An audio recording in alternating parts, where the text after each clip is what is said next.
venir a México fue un error. Quienes sentenciaron esa frase con una amargura insondable fueron Eric y Jonathan, dos jóvenes de Seattle, Washington, cuya idea de México había sido esculpida por los destellos neón de Hollywood y los folletos satinados de agencias de viajes. Para ellos, México era un sinónimo de Cancún, un paraíso perpetuo de sol, tequila y sombreros de paja. Habían crecido viendo películas donde la vida al sur de la frontera era una fiesta interminable en la playa, con mariachis tocando de fondo y una margarita helada siempre en la mano. Ese México, el de las postales y los clichés, era su tierra prometida, un escape del cielo perpetuamente gris de su ciudad y de la monótona rutina de sus trabajos de oficina. Algún día iremos, carnal, se decían una y otra vez, mientras miraban por la ventana la llovizna interminable que empapaba el asfalto. Esa frase se convirtió en su mantra, un juramento susurrado en bares de mala muerte y en sus cubículos de trabajo sin alma. El sueño mexicano era su evangelio. Así que durante 2 largos años, trabajaron turnos dobles, ahorraron cada centavo, renunciaron a las salidas de fin de semana y finalmente, con las manos temblorosas de emoción, compraron los boletos de avión. El destino no era Cancún, sino la Ciudad de México, un lugar que, según un blog de viajes, era el corazón palpitante y auténtico del país. La idea les pareció aún más romántica. El día del viaje, en el aeropuerto de Seattle-Tacoma, chocaron los 5 con una euforia casi infantil. Por fin, el paraíso nos espera, exclamó Eric. Se imaginaban aterrizando en un oasis de tranquilidad y diversión, donde el estrés del primer mundo se disolvería al instante. Se veían a sí mismos caminando por calles coloridas y seguras, siendo recibidos con sonrisas y música en cada esquina. Embarcaron el avión con el corazón inflado de fantasías, cruzando el cielo hacia la tierra que creían conocer. Pero ese sueño, construido con fragmentos de películas y prejuicios bien intencionados, se hizo añicos no en 3 minutos, sino en 30 segundos. En el momento en que las puertas automáticas del Aeropuerto Internacional de la Ciudad de México se abrieron, una ola de caos sensorial los golpeó con la fuerza de un huracán. El aire, denso y húmedo, olía a una mezcla extraña de combustible, fritanga y un perfume floral desconocido. El sonido era un muro ensordecedor, anuncios por los altavoces solapándose unos con otros, el llanto de un bebé, gritos de bienvenida de familias enteras que se abalanzaban sobre sus seres queridos, el traqueteo de miles de maletas sobre el suelo de baldosas. Era un caos vibrante, un pandemonium de emociones humanas a flor de piel. Eric y Jonathan se quedaron paralizados, con los ojos abiertos de par en par. Esto no es una fiesta, susurró Jonathan, con la voz ahogada por el estruendo. Esto es una locura. La gente se movía sin un orden aparente, chocando unos con otros sin pedir disculpas, simplemente siguiendo un ritmo invisible que ellos no podían comprender. Nadie hacía una fila ordenada. Un grupo de hombres con carteles que ofrecían taxi seguro los rodearon, hablándoles en un español vertiginoso y urgente. Se sintieron como 2 náufragos en medio de un océano embravecido. ¿Qué es esto? El aire es diferente, murmuró Eric, retrocediendo un paso. El México que habían visto en las pantallas era un lugar de espacios abiertos y cielos azules. Este era un laberinto humano, abrumador y claustrofóbico. Cuando finalmente encontraron a su conductor de Uber y se subieron al coche, el caos no disminuyó, se intensificó. El tráfico era una bestia metálica y furiosa. Los coches avanzaban a centímetros unos de otros, los claxones eran el lenguaje universal y los vendedores ambulantes se deslizaban entre los vehículos ofreciendo desde chicles hasta cargadores de celular. El conductor, un hombre amable con una sonrisa de oro, subió el volumen de una cumbia que retumbaba en los altavoces. Bienvenidos a la Capirucha, güeros, dijo, pero su amabilidad se perdió en el pánico creciente de los 2 jóvenes. Esto no es seguro, dijo Jonathan, con la mirada fija en un microbús que parecía a punto de chocar contra ellos. Nos equivocamos, hermano. Cometimos un terrible error. Esa frase, pronunciada por Eric, fue la dolorosa admisión de una realidad que los aplastaba. El país que habían idealizado durante años, su tierra sagrada de relajación y diversión, les parecía en ese instante un lugar hostil, desordenado y peligroso. Se sentían completamente ajenos, dos piezas de un rompecabezas que no encajaban en ninguna parte. Sin embargo, esa sensación de desolación, ese choque brutal con la realidad, era apenas el primer paso de un viaje que estaba a punto de desmantelar sus prejuicios y reconstruir sus almas. No lo sabían aún, pero en ese ruido ensordecedor, en ese desorden vibrante, se escondía el verdadero corazón de México. En medio del caos, Eric se fijó en algo: nadie se empujaba con malicia, nadie gritaba con ira. En el aeropuerto, había visto a familias enteras abrazarse con una intensidad que nunca había presenciado, llorando y riendo al mismo tiempo. En la calle, vio a un vendedor compartir su botella de agua con un limpiaparabrisas. Era un caos, sí, pero un caos profundamente humano. Jonathan, todavía aturdido, miraba el paisaje urbano. «Oye, ¿por qué todo el mundo grita tanto?», preguntó al aire. «No lo sé», respondió Eric, con una extraña fascinación comenzando a reemplazar su miedo. «Pero no parece que estén enojados. Es diferente. Siento que todo aquí tiene un significado que no entendemos». Habían venido buscando la calma de una playa de postal, pero lo que había comenzado a mover sus cimientos era el estruendo feliz de la vida real. Habían venido buscando un estereotipo y, en su lugar, estaban a punto de encontrar un alma. Descubrieron que en este país, la calidez humana no se susurra, se grita a los cuatro vientos. La generosidad no es un gesto discreto, es un plato de comida que se te ofrece sin que lo pidas. Y el amor no se demuestra con silencios respetuosos, sino con abrazos que te rompen las costillas y te rearman el corazón. Poco a poco, mientras el coche avanzaba a trompicones por el viaducto, una idea comenzó a formarse en sus mentes. Quizás el México que buscábamos no existe, dijo Jonathan. Erika asintió lentamente. No. Pero quizás el México real es mucho más interesante.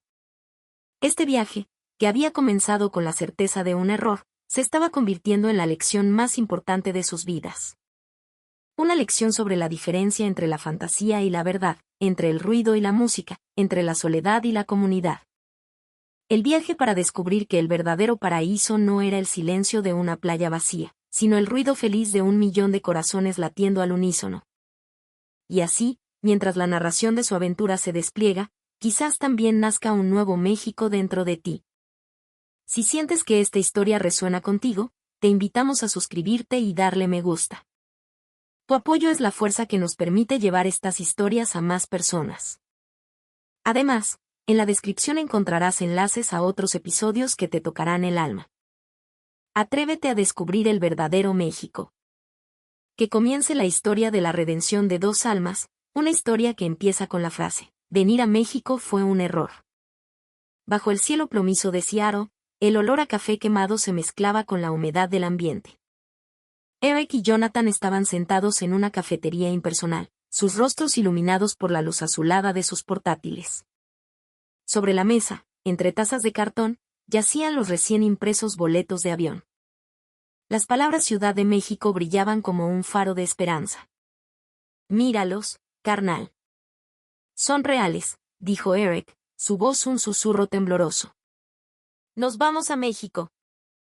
Jonathan le dio una palmada en el hombro, su risa resonando en el silencioso local. «Un sueño de 10 años, amigo. Por fin vamos a vivir de verdad». Su amistad había nacido en la secundaria, unidos por una sensación compartida de que la vida debía ser algo más que estudiar para los exámenes y buscar un trabajo estable. Encontraron su escape en las películas de Hollywood que retrataban México como una utopía de libertad y hedonismo. Las escenas de Spring Break en Cancún, las persecuciones de coches en desiertos dorados, los protagonistas bebiendo tequila directamente de la botella mientras una banda de mariachis tocaba al atardecer. Ese era su ideal de vida. Poco a poco, sus vidas se orientaron hacia ese sueño. Sus listas de reproducción de Spotify se llenaron de música latina comercial. Sus fondos de pantalla eran playas de arena blanca. Los fines de semana, en lugar de salir, veían documentales de viajes sobre la Riviera Maya. En la universidad, sus compañeros se burlaban de su obsesión, llamándolos gringos van nave. Pero a ellos no les importaba. «Nosotros sabemos lo que es bueno», decían con orgullo. México es nuestro hogar espiritual. Pero su México era una fantasía curada por algoritmos y directores de cine. El México de los resorts todo incluido, de las calles impecables de San Miguel de Allende en Instagram. La realidad tiene que ser igual de increíble, se convencían. Así como sus abuelos soñaron con el salvaje oeste, para ellos, la tierra sagrada estaba al sur de la frontera. Un día, a punto de cumplir 25, Jonathan dijo con una seriedad inusual, tenemos que verlo con nuestros propios ojos. Necesito sentir ese sol. Esa frase fue la chispa. Su plan se puso en marcha. Trabajaron horas extra, aceptaron proyectos freelance, vivieron a base de pasta y sándwiches. 2 años de sacrificio se materializaron en esos boletos, que eran más que un simple pasaje, eran el testamento de su juventud. El sueño estaba al alcance de su mano. Cuando las puertas automáticas del aeropuerto de la CDMX se abrieron, la realidad los golpeó. El aire, espeso y cálido, era completamente diferente al viento fresco y limpio de la costa del Pacífico. ¿Qué onda? Hasta el aire se siente denso, musitó Eric.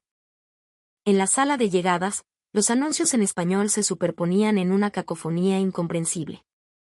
Los letreros, aunque bilingües, parecían parte de un código secreto.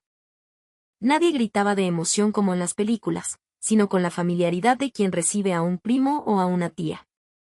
Esto es un aeropuerto, ¿verdad? No manches, dijo Jonathan, sacando su cámara pero sintiéndose demasiado intimidado por el movimiento perpetuo como para atreverse a grabar. El viaje en coche fue aún más desconcertante. El tráfico era una masa informe de metal y claxones. Fuera, el paisaje urbano era un collage de edificios coloniales majestuosos junto a construcciones a medio terminar, murales vibrantes cubriendo paredes desconchadas. Los semáforos parecían una sugerencia más que una orden. ¿Nadie respeta los carriles? Esto es de locos, exclamó Jonathan. Finalmente, el coche los dejó cerca del centro histórico. Salieron y se vieron rodeados de una marea humana. El sonido de un organillero, el grito de un vendedor de esquites, la música a todo volumen de una tienda de electrónica. Es la ciudad de los sueños, gritaron, tratando de capturar el momento con una selfie. Pero en el instante en que levantaron la voz, sintieron las miradas de los transeúntes.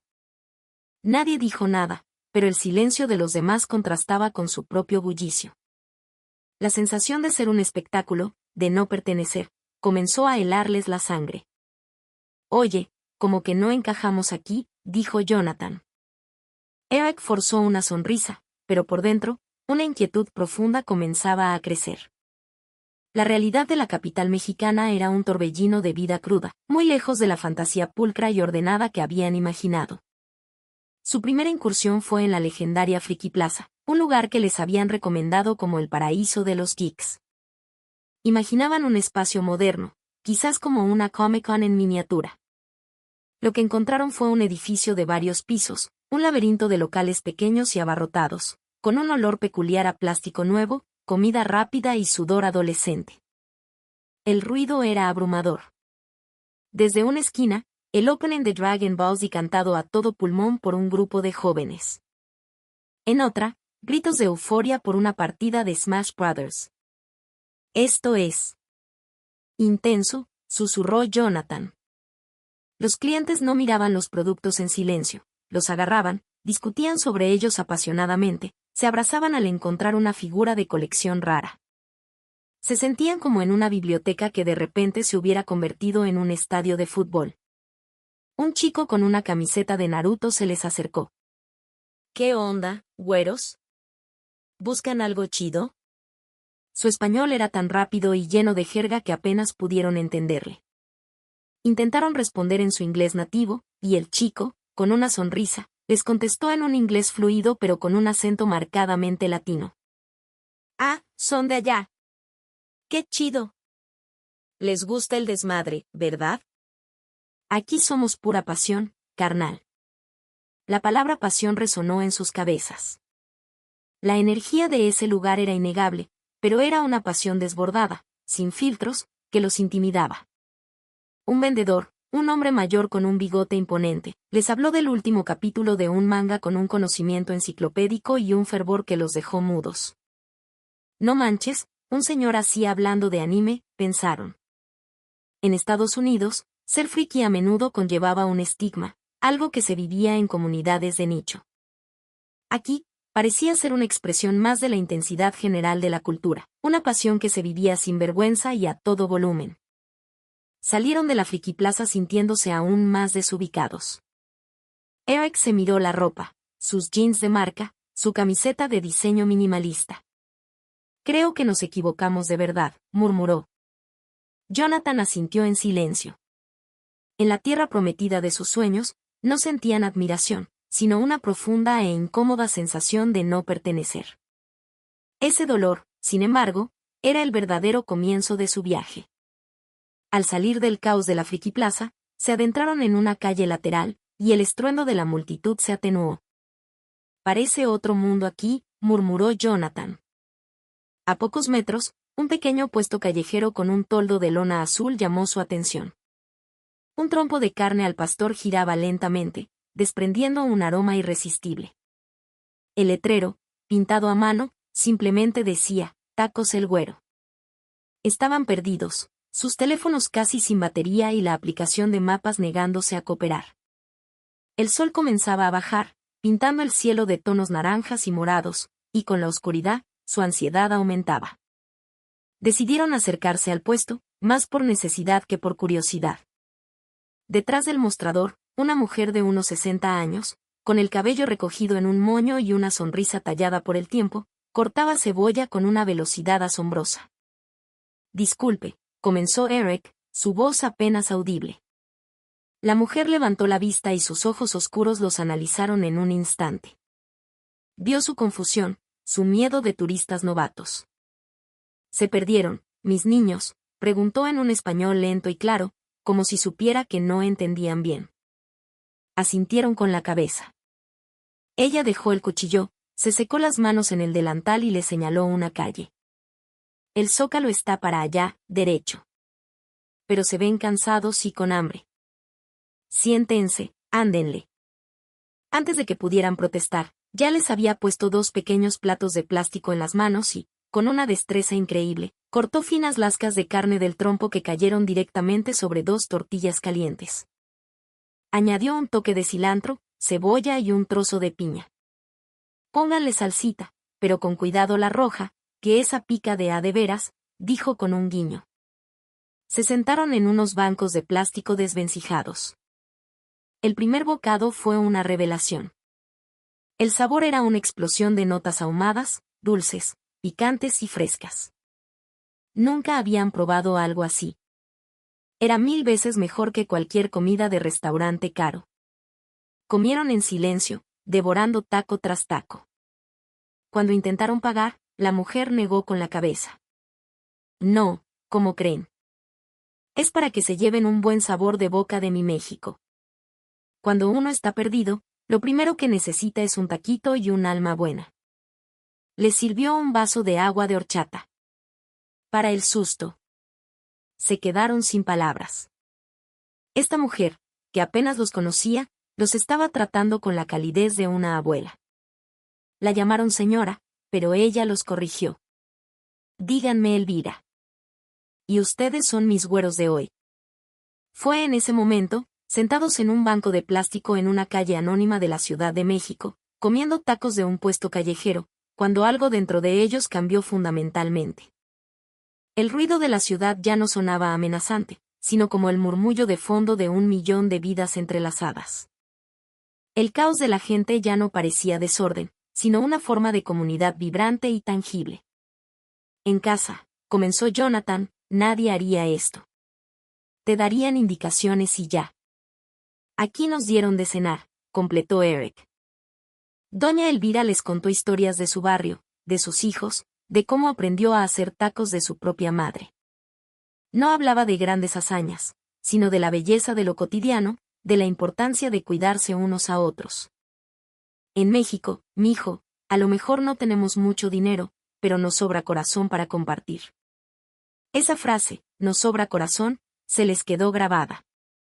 Se dieron cuenta de que habían estado buscando un paraíso de comodidades superficiales, cuando el verdadero paraíso estaba en la calidez humana que emanaba de personas como Elvira. Se despidieron de ella con un agradecimiento que sentían que nunca sería suficiente. Mientras caminaban hacia el Zócalo, ahora con el camino claro, la ciudad se veía diferente. Las luces de los coches, el murmullo de las conversaciones, el olor a comida callejera. Todo formaba parte de una sinfonía compleja y hermosa. Oye, Jonathan. Sí. Creo que estaba equivocado sobre México. Completamente equivocado. Jonathan sonrió por primera vez en horas, una sonrisa genuina y amplia. Yo también, carnal. Yo también.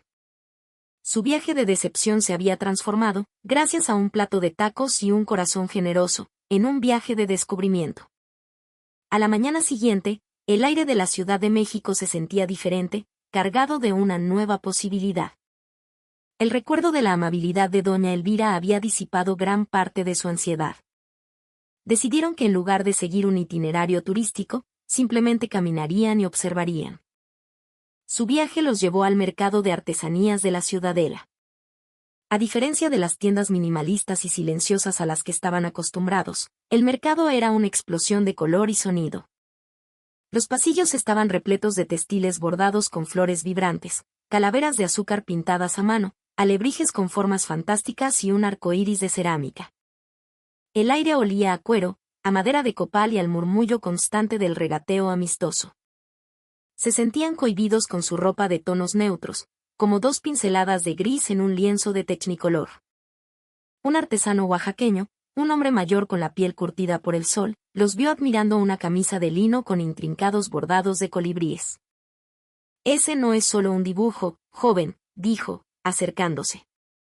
Cada color, cada figura, cuenta la historia de mi pueblo. El rojo es la sangre y la pasión, el azul es el cielo que nos cuida, el amarillo es el maíz que nos alimenta. Eric tomó la camisa en sus manos. Era suave, hecha con una atención al detalle que ninguna máquina podría replicar. En mi país, dijo Eric, la moda a menudo se trata de no destacar demasiado, de encajar. El artesano sonrió. Aquí es diferente.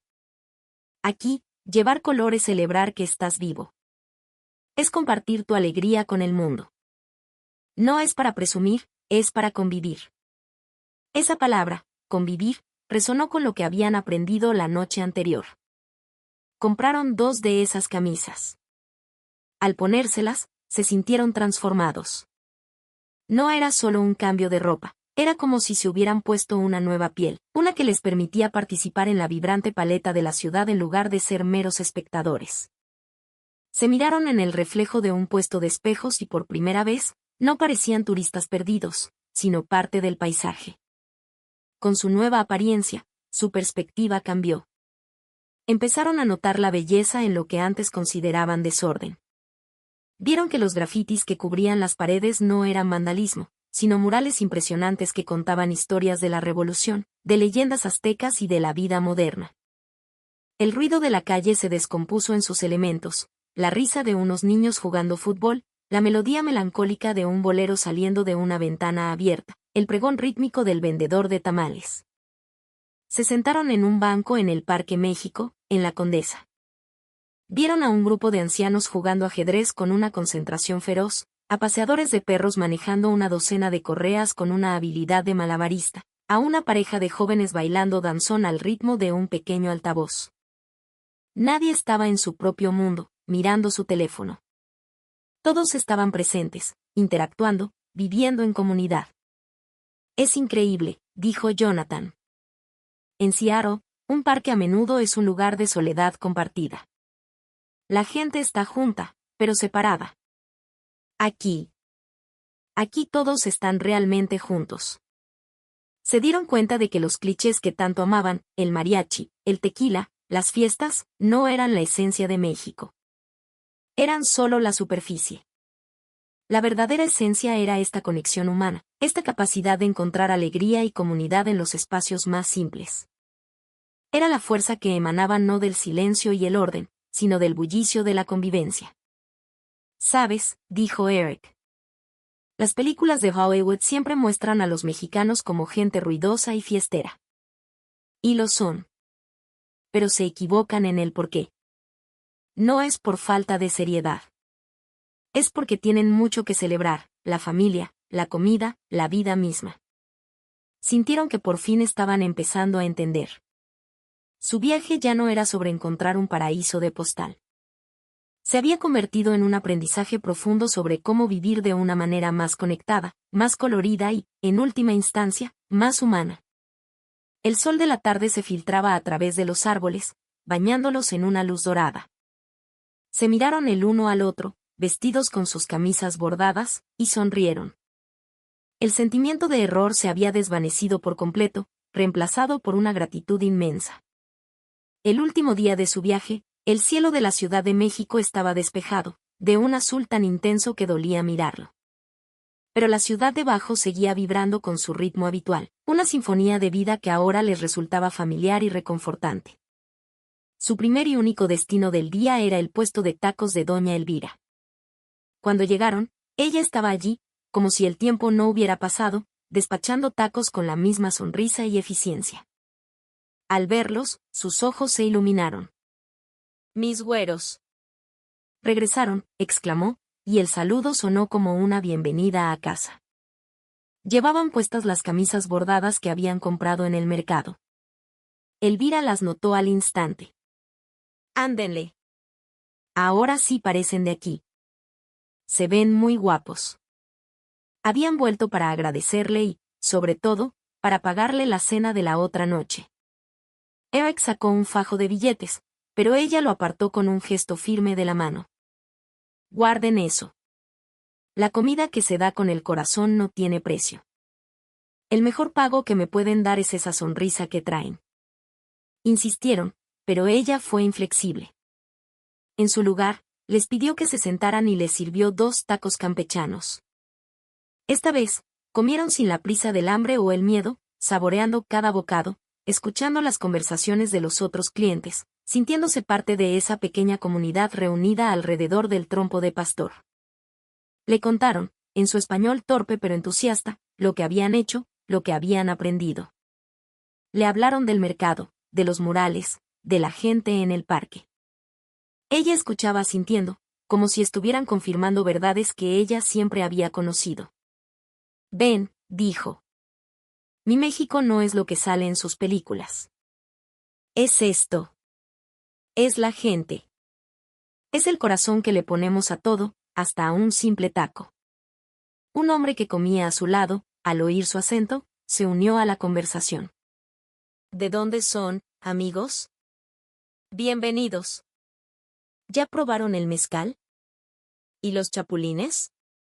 Pronto, se vieron envueltos en una conversación animada con un puñado de extraños, riendo, compartiendo historias, recibiendo recomendaciones. Se sintieron completamente acogidos. La despedida de Elvira fue emotiva. Ella les dio un abrazo a cada uno, un abrazo fuerte, de esos que te reajustan el alma. «No se olviden de nosotros», les dijo. «México siempre será su casa». Mientras caminaban hacia su hotel, la frase «venir a México fue un error» volvió a la mente de Eric, pero ahora sonaba como un eco de una vida pasada, dicha por una persona que ya no existía. «Qué tontos fuimos», dijo riendo. «No fuimos tontos», respondió Jonathan.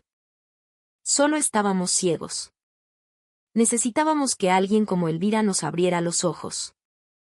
En el aeropuerto, el caos que los había aterrorizado a su llegada ahora les parecía diferente. El estruendo ya no era ruido, era música. Los gritos eran expresiones de amor y anhelo. Las multitudes no eran una amenaza, sino un testimonio de la conexión humana. Vieron a una familia despedirse con lágrimas y abrazos interminables, en lugar de sentirse incómodos, sonrieron. Entendían la emoción, la pasión. Subieron al avión. Por la ventanilla, mientras la aeronave comenzaba a moverse, vieron las luces de la ciudad extenderse hasta el horizonte. Un mosaico infinito de historias, de luchas, de alegrías. El avión despegó, elevándose sobre el valle. La inmensa ciudad se fue haciendo pequeña, una mancha de luz en la oscuridad. Eric se volvió hacia Jonathan. Tenemos que volver, dijo, su voz llena de una certeza tranquila. No como turistas, sino para aprender más. Jonathan asintió, con una sonrisa melancólica. Sí. Y la próxima vez, traeremos regalos para doña Elvira. Y le contaremos a todos en casa que se equivocan sobre México. Les contaremos sobre su fuerza, su color, su corazón. El avión se adentró en las nubes, dejando atrás la tierra que los había destrozado y reconstruido. Se llevaron consigo el sabor de los tacos al pastor, el color de las camisas bordadas y el calor de un abrazo sincero.